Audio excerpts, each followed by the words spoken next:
Grade 5, Chapter 2, The Cobbler Astrologer. Ahmed the cobbler lived in the great city of Isfahan.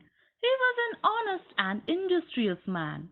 He was married to a very beautiful woman, but all she wanted was to live a comfortable life with lots of money. Ahmed's wife name was Sitara. She often daydreamed she was rich.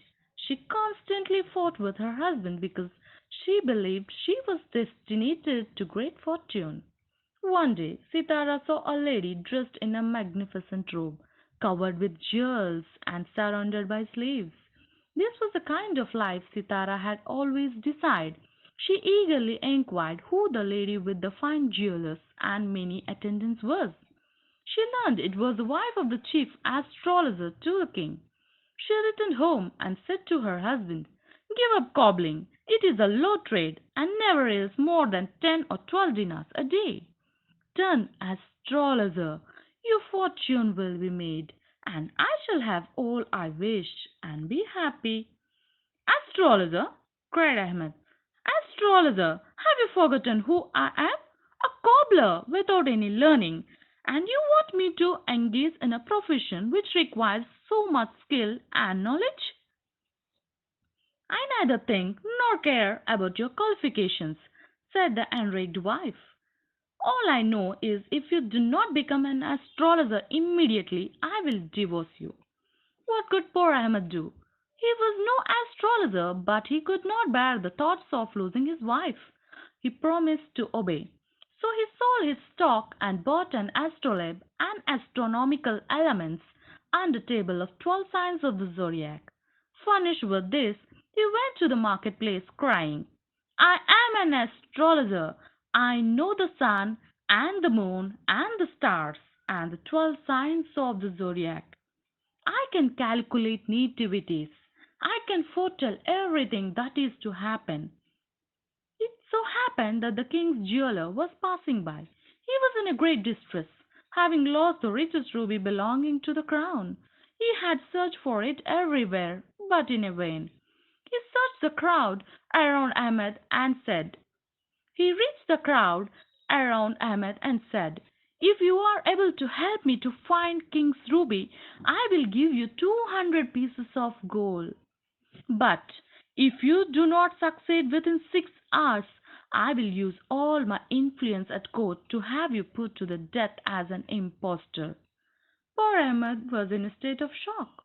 He knew that his end was near, and it had happened because of his wife who wanted money. Ahmed became angry and shouted, "Oh, you greedy woman! It is because of you that this has happened. May you pay for your sins." The lost ruby had been stolen by the jeweller's wife. She had sent one of her female slaves to watch her husband. This slave, on hearing Ahmed's words, ran to her mistress and, breathless with fear, cried, "You are discovered, my dear mistress.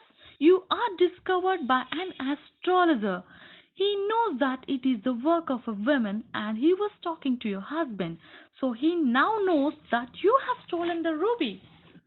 The jeweller's wife, hastily throwing on her veil, went in search of the dread astrologer.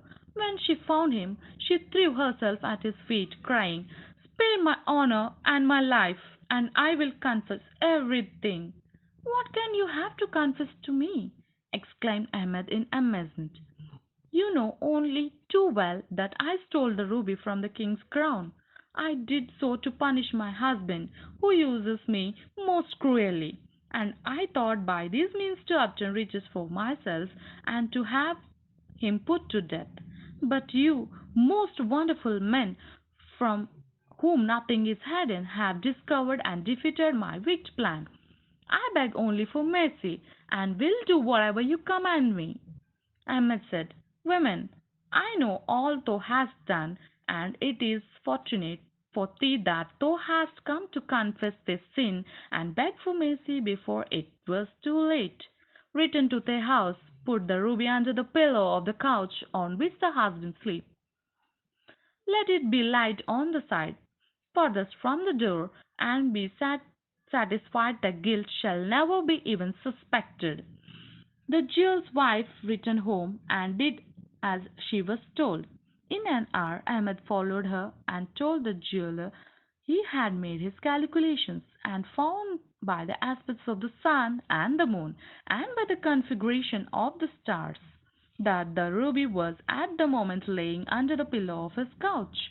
The jeweler thought Ahmed must be crazy, but he ran to his couch and there, to his joy and wonder, found the ruby in the very place described.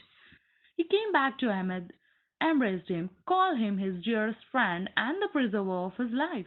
He gave him 200 pieces of gold, declaring that he was the finest astrologer of the age. These prizes conveyed no joy to the poor cobbler, who returned home thankful to God for his preservation rather than elated by his good fortune. The moment he entered the door with his wife ran up to him and exclaimed, "Well, my dear astrologer, what success?" "Here," said Ahmed very gravely, "here are 200 pieces of gold. I hope you will be satisfied now."